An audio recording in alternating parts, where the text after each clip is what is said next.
አሰላሙ አለይኩም ወራህመቱላህ ውድና የተከበራችሁ ውድ ቻናሌ ቤተሰቦቼ እንዴት ናችሁልኝ? አልሐምዱሊላህ በያላችሁበት የዓለም ዳርቻ ሰላማችሁን በዚህ ተረፍረፍ እያልኩ እንደዚሁም ክርስቲያን ወገኖች ሰላም ብያችኋለሁ። እንደዚሁም በመቀጠል ቤቴን ሲጀምሩ ላይክ ሰብስክራይብ ማድረግ እንዳረሱበት። አዲስ ጀማሪ ነኝ፣ እስቲ ያሳድጉኝ። በተረፈ ደህና ናችሁ ወይ? አልሐምዱሊላህ። እንደዚሁም ዛሬ የመጣሁት አንድ ርዕስ አለኝ።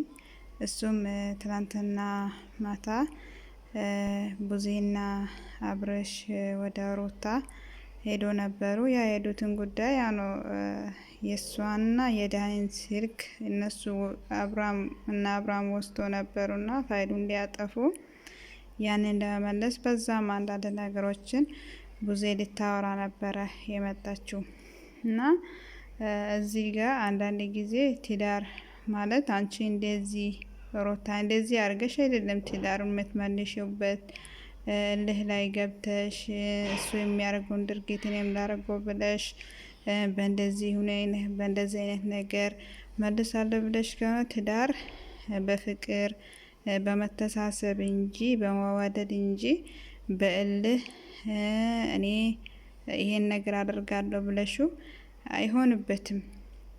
አንዳንድ ጊዜ በእልህ የሚሆን ነገር ያለ ይመስለናልና እንደዚሁም ትላንትና ቡዜ እስከ ዛሬ አንድም ቀን ወንድሜን ብላ ወንድሟን መግታ አንድም ቀን ለወንድሟ አግዛ አታውቅም።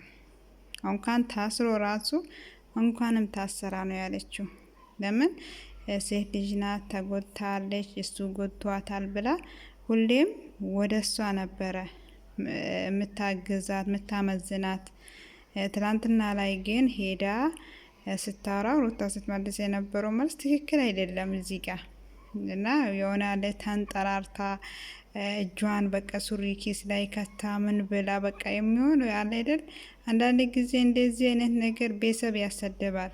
ቤተሰብ እንዳሳደገሽ ቤተሰብ እንደዚህ ያሳድጓል ነው ምን ቤተሰብ ይሰደባል እዚህ ጋር ማለት ነውና ቡዜ እስከ ዛሬ ለሷ ብላ እንደዚህ ዋጋ ስትከፍል ዛሬ ላይ እንደዚህ መልስ መመለሷ ተገቢ ነው ብዬ አልይዝበትም።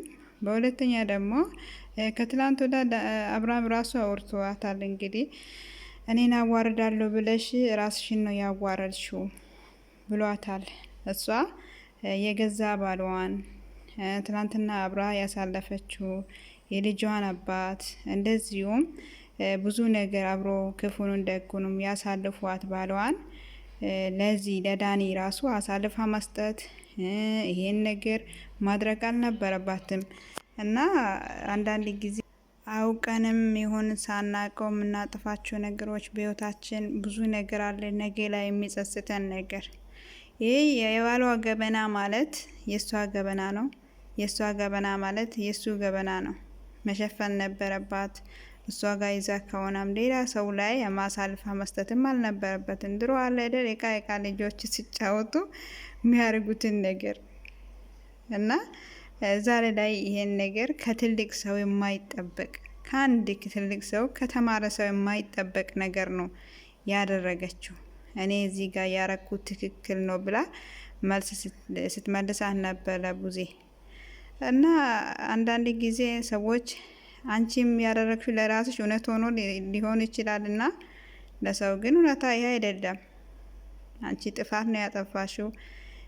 ትናንትና አንሶላ አብረሽ ተጋፍተሽ ያሳለፍሽው ባልን ለሌላ ሰው ገበናውን አሳልፈሽ ነገ ልጅሽ አድጎ አባትሽን እኮ እንደዚህ አድርገ ነበረ ምን ይሰማው እንደነበረ አንቺ በቦታው ነሽ። የአንቺ አባት እንደዚህ እናትሽ ብታደርገው ለአንቺ ምን ይሰማሽ ነበርና አንዳንድ ጊዜ እንደዚህ አይነት ነገር ቤተሰብ ያሳደባል። ትዳር ደግሞ በፍቅር እንጂ በእልህ እንደዚህ ሆነሽ አይሆንለትም። እና እዚህ ጋር ለቡዜ ስትመልስ የነበረው ሰው አንዳንድ ጊዜ የባል እህት እኮ እነ ቡዜ እንኳን እንደ ባል እህት ሳይሆን እንደሷ እህት ነው እሷን የሚያንከባክቧት የሚያረጓት ነገር። ለአብርሃም እንኳን አይወግንም። የአብርሃም ቤተሰብ ለሷ ነው የሚወግኗት። ጋሼም ቢሆን ወንድምም ቢሆን ሁላቸውም ቢሆን ወደ እሷ ነው የሚወግኑት፣ ለእሷ ነው የሚያግዙት። ለሱ ግን አንድም ቀን ብሎ አያውቁበትም።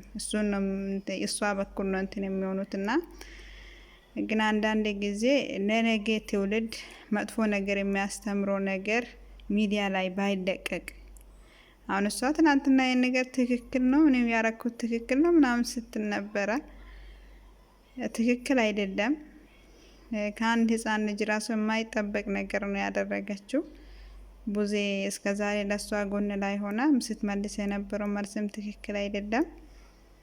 ብቻ ትዳር ላይ እንደዚህ ሆኖ ሳይሆን የሱ ነገር ሁሉ ብሸፍኙ ያንቺ ገበና ነው። የሱ አንቺ ገበና ማለት የሱ ነው። ባለፈው ነው በዛኛው አመት ዳኒን አንቺን እንደዚህ አርጎሽ እንደዛ ሲያርግሽ የነበረው ላንቺ ግን መከታ ሆኖ ብዙ ዋጋ ከፍሎበታል አብርሃም። ያን አሁንም አልፈልግም ብለሽዋል። አልፈልግም ስትይ እሱ ሌላ ህይወት ሊጀምር ሲሆን በእንደዚህ አይነት ነገር አይደለም ባልሽን የምትመልሽበት። መክረሹ ተማክራችሁ በልጃችሁ መሀል ላይ ያለ ያ ልጃችሁ ያስታርቅ ተብሎ ብዙ ነገር ቢደረግ እንደዚህ በህልህ አይደለም። ሰው ብዙ ጊዜ ትዳር ላይ ሰው ታስገቢያለሽ። ያ ጥሩ አይደለም። ሰው ልጅ ያ ነው ትዳር ላይ ሶስተኛ ወገን ገባ ማለት የሚያጣላ ነው እንጂ የሚያስታርቅ አይደለም። ከቤተሰብ ውጪ ሌላ ውጪ ሰው መጨመር አስፈላጊም አይደለም ለትዳር እንደኔ ማለት ነውና። አሁን አንቺ እዚህ ጋር ብዙ ተከታይ ያለ ብዙ ፌመስ ሆንኩ ብለሽ የምትሆነው ነገር ሩታ በጣም የሆነ አይደለ የሆነ ቤዛ የሚያሰድብ ነገር እያደረገች ከሷ የማይጠበቅ ነገር ብዙ ነገር እያጠፈች ነው ያለችው በህይወቷ ማለት ነውና። በዚህ ነገር ብዙ ሰው ነው እሷን እንትን ያደረጋት እና ነገ አብርሃምን እንትን አረጋለሁ ብላ ህይወቷን እያበላሸች ነው። አብርሃም እንዳለው ራሷን እያዋረደች የሆነ ዝቅተኛውን ነገር ራሷን ዝቅ የሚያደርግ ነገር እየሰራች እሷን በርቺ በዚህ ነገር በርቺ ጠንክር የሚያዩት የነገ ህይወቷን የሚያበላሽ ሰው እንደሆነም አላወቀችም። ግን ለብዙ የመለሰችው መልስ እዚህ ጋር ትክክል ሆኖ አልታየብኝም። እኔ ግን ያው ለምናወራቸው ነገር ለምናደርጋቸው ነገር ለነገ ለህይወት ምን ያመጣል ብለን ተጠንቅቀን ብናርገው ጥሩ ይመስለኛል። ለነገ ሶሻል ሚዲያ አይቶ ብዙ ነገር የሚማሩ ልጆች አሉ። ለነገ ለትውልድ ለልጆች ብዙ ነገር መልካም ነገርን ብናስቀምጣቸው ብማሩበት እና ቤተሰብ የሚያሰድብ ነገር ባናርግበት ብዬ ባይነኝና ቤቴን ላይክ ሰብስክራይብ አድርጉልኝ። ሰላም ለሌለውም ፈጣሪ ሰላሙን ይስጠው። ፍቅር ለሌለውም ፍቅር ይስጠው። ሀገራችንን ፈጣሪ ሰላም ያርገው። እወዳችኋለሁ። መልካምና ደስ የምትል ልዩ ቀን ተመኘው። ሰላማችሁን ያብዛ። ሰላም አለይኩም ወራህመቱላሂ ወበረካቱ።